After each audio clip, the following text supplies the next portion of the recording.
اللہ تعالیٰ اپنی مہربانی فرمائے، اللہ تعالیٰ اپنی مہربانی فرمائے، اللہ تعالیٰ ہر ایسی تنہائی سے بچیں جس میں فتنے کا اندیشہ ہو، اس سے دور رہا کریں۔ ہاں، ہر ایسے تعلق سے بچیں جس میں فتنے کا اندیشہ ہو، اس سے دور رہا کریں۔ ہاں، گناہ کی باتیں نہ دیکھیں، نہ پڑھیں، نہ سنیں یاد رہیں۔ ہاں، اللہ تعالیٰ اپنی مہربانی فرمائے، اللہ تعالیٰ اپنی مہربانی فرمائے، اللہ اپنی بارگاہ مقبول فرمائے۔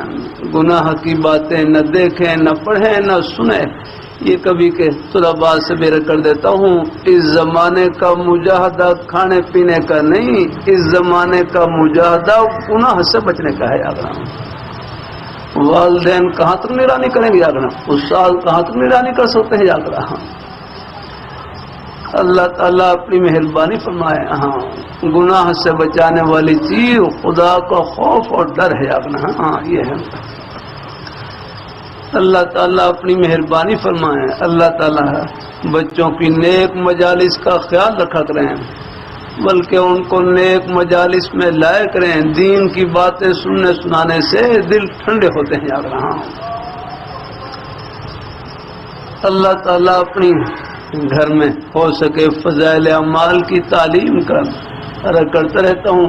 نیک مجلس کسے کہتے ہیں؟ نیک مجلس کہتے ہیں جہاں بھی اللہ تعالیٰ کی رضا کے لیے مل بیٹھنا ہو، بس نیک مجلس قائم ہو گئی۔ یاد رہنا،